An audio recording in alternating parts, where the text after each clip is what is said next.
విజయనగరం స్థానిక ఎస్ఎంబి చర్చిలో Christian welfare association కార్యదర్శి ఆర్ఎస్ జాన్ పత్రికా సమావేశం నిర్వహించారు. ఆకివీడులో క్రిస్టియన్ మిషనరీ స్థలం కబ్జాకు కొందరు రాజకీయ నాయకులు ప్రయత్నిస్తున్నారని ఆరోపించారు.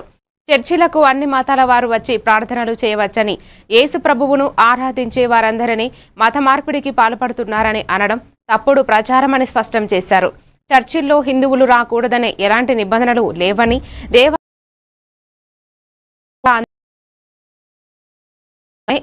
ప్రజలు శాంతిని కాపాడాలని, భయాందోళనలకు లోనవ్వవద్దని పిలుపునిచ్చారు. ప్రజాప్రతినిధి గారు అక్కడ రామాలయం పాడైపోయిందని పేపర్లో రాస్తే రామాలయ నిర్మాణానికి వచ్చినప్పుడు అక్కడున్న స్థానికులు, అయ్యా ఇది మా ఎస్సీ వాళ్ళ తాలూకా గ్రామదేవత తాలూకా విగ్రహాన్ని మేము అక్కడ ప్రతి సంవత్సరము మరి ఆ ఉత్సవం చేసుకుంటాము, మీరు అక్కడ గుంతేనమ్మ కోవిలు కట్టండి అని అడిగితే, ఆ అడిగిన మనిషి ఒక క్రిస్టియన్ అని క్రైస్తవ సమాజం మీద విరుచుకుపడడం మీరు అందరూ గ్రహించున్నారు. నేను చెప్దామనుకున్న ప్రాముఖ్యమైన విషయం ఏంటంటే, అడిగిన వాళ్ళు క్రైస్తవులు కాబట్టి అన్యాయంగా జరుగుతున్నది అడగకూడదని ఏమైనా సాంప్రదాయం ఉందా? ఎవరైనా అడుగుతారు.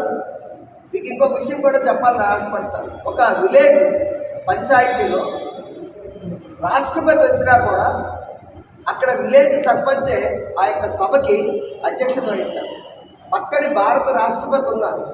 సో ఎక్కడైతే లోకల్ సెల్ఫ్ గవర్నమెంట్ ఉందో ఆ లోకల్ ప్రజల్ని తప్పకుండా గౌరవించవలసిన పరిస్థితి ఉన్నా కూడా అక్కడ రామాలయమే కడతామని భీష్మించుకొని ఉండడం మంచి సాంప్రదాయం కాదు. ఒకవేళ రామాలయం కట్టినా కూడా ఎవరి కోసం కడుతున్నట్టు? ఒక ఎస్సీ కాలనీలో రామాలయం కడుతుంది. దళిత రిజర్వేషన్స్ కంపల్సరిగా కొనసాగించాలని ఒక కమిషన్ రిపోర్ట్ ఇచ్చారు. అది పార్లమెంటు అమలు చేయవలసింది ఈ రోజు వరకు అమలు చేయలేదు. తర్వాత ఇప్పుడు బాలకృష్ణ కమిషన్ వేశారు. ఈ రిపోర్ట్ వచ్చిన తర్వాత ఒకవేళ బాలకృష్ణ కమిషన్ కూడా రంగనాథ్ మిశ్రా గారిలాగే కానీ తెలియపరిస్తే ఎస్సీగా ఉన్న క్రైస్తవ మద్దతు తీసుకున్నా వాళ్ళకి ఎస్సీ బెనిఫిట్ వస్తుంది. సుప్రీంకోర్టు కూడా ఏం చెప్తుందంటే, మత మార్పిడి జరిగితేనే వాళ్ళు క్రైస్తవులు అవుతారు, అంతవరకు ఆ బెనిఫిట్స్ పోవని చెప్తుంటే ప్రజలకి భయాందోళన కలిగింది.